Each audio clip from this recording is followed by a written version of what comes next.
આવ્યો 20 વર્ષના વાણા વૈગ્યાના ગામમાંથી શમશાન યાત્રા આવેલી છે, કોણ ઓફ થઈ ગયું છે? અને દાસ ધીરાને ગામમાં કોઈ ઓળખી નથી હતું, કારણ કે 20 વર્ષના વાણા વાગ્યા પછી દાસ ધીરો પોતાના ગામમાં આવે છે.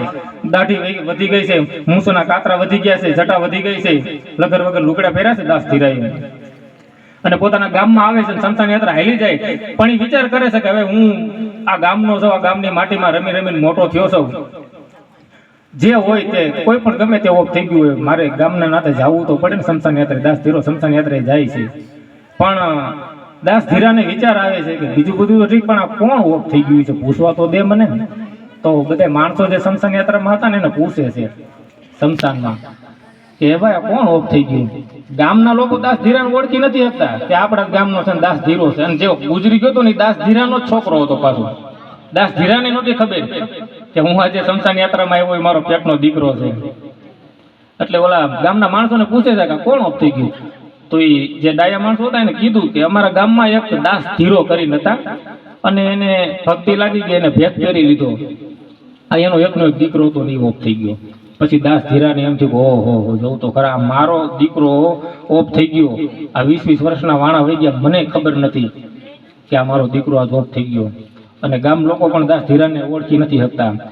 પછી એ જે સાહેબ દાસ ધીરાના દીકરાનું એમ કહેવાય કે અગ્નિ સંસ્કાર કર્યો, અને ઈ રાખ ભલામણ આમ ઓળવાઈ ગઈ હતી, ઠરી ગઈ હતી, અને એમાંથી એને આમ મનમાં વિચાર આવ્યો, ભજનનો ઉગાવો થયો કે કઠણ ચોટ છે રે કાળની રે મરણ મોટે રામાર, કઈક રાણા ને કઈક રાજ્યા, હે છોડી હાયલા સંસાર રે, હે તે હરિના રસ પી લ્યો.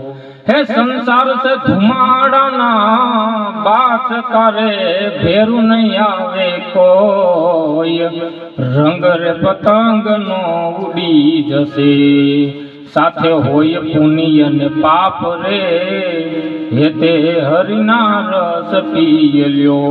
હે મરનારાને તમે સુરે રોવો છો બાયું, રોનારા નથી રહેનાર રે, આયા રોનારા નથી રહેનાર. પણ મીરાબાઈની પણ થોડીક મારે યાદી કરવી છે. અત્યારે આ બેનો દીકરીઓ બેઠા છે, માતાઓ બેઠા છે, કદાચ તમને તમારા ધણી ઘરવાળા ખીજાય તો એનું કાંઈ ઠપકો આપે તો કાંઈ મનમાં નહીં લેવાનું, કારણ કે મીરાબાઈ જેવા તો આપણે નથી ને. મીરાબાઈને કઈ હોય ઠપકો આપ્યો તો આપણે મીરાબાઈ જેવા તો નથી ને એમ. મીરાબાઈના મહેલમાં હરિ સંતનો વાસ, કપથીથી હરિ દૂર વસે મારા સંતન કેરી પાસ. ઈ રાણાજી કાગળ મોકલે દેજો રાણી મીરાને હાથ, રાજ સાધુનો સંગ છોડી મીરા વસો અમારી સાથ. ઈ મીરાબાઈ કાગળ મોકલે દેજો રાણાજીને હાથ, રાજપાટ છોડી રાણા વસો સાધુ સંગાથ. ઈ વિષનો પ્યાલો રાણાએ મોકલ્યો દેજો રાણી મીરાને હાથ, અમૃત જાણી મીરા પી ગયા જેને સહાયશ્રી વિશ્વનો નાથ. સાંઢવાળા સાંઢ શણગારજે મારે જાવું છે સોસોરે કોસ, ઈ રાણાજીના દેશમાં મારે જડરે પીવાનો દોષ. અરે દાબે મેલ્યો મેવાડ અને મીરા ગઈ પછી માય, સર્વ છોડી મીરા નિસર્યા એનું માયામાં મનડું ન માય. ઈ સાસુ અમારી સુસુમણા સસરો પ્રેમ સંતોષ, જેઠ જગ જીવન જગતમાં મારો નાવલિયો નિર્દોષ. ચુંદડી ઓઢું તો રંગ જોઈએ રંગ બે રંગી હોય, અરે ઓઢું હું કાવડો કામડો દૂજો ડાઘ ન લાગે કોઈ ભલા માણસ. પણ એવા સંત કવિ મીરાબાઈ, અને મીરાબાઈને પણ કવિએ ઠપકો આપ્યો. શું કીધું કવિ?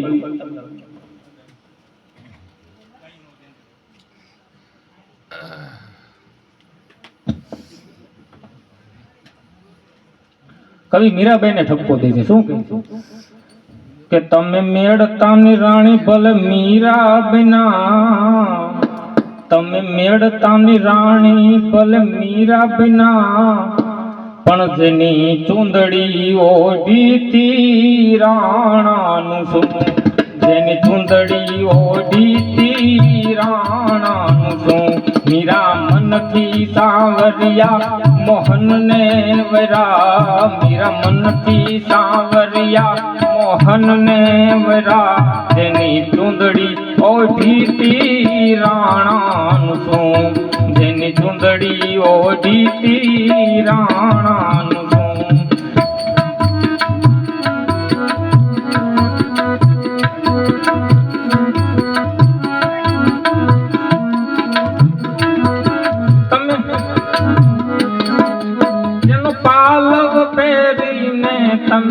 ચોરીએ ચડા, જેનો પાલવ પહેરીને તમે ચોરીએ ચડા, જેની ચૂંદડી ઓઢીને ચાર ફેરા ફર્યા, જેની ચૂંદડી ઓઢીને ચાર ફેરા ફર્યા, ઈ માંડવડાના મંગળ ટાણાનું શું, ઈ માંડવડાના મંગળ ટાણાનું શું, જેની ચૂંદડી ઓઢીતી રાણાનું શું, જેની ચૂંદડી ઓઢીતી રાણાનું શું, મીરા મનથી સાવરિયા મોહનને વરા, મીરા મનથી સાવરિયા મોહનને વરા, જેની ચૂંદડી ઓઢીતી રાણાનું શું, મીરા મનથી સાવરિયા મોહનને વરા, પણ આ પતિમાં બેઠો ઈ પરમાત્માનું શું,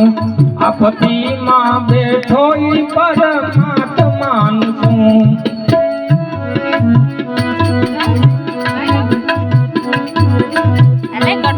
તમે ઝેરના કટોરા ભલ જીરવી ગયા, આ સંસાર છે આમાં તો ડગલે ને પગલે ઝેરના કટોરા સાહેબ જીરવા પડે પીવા પડે.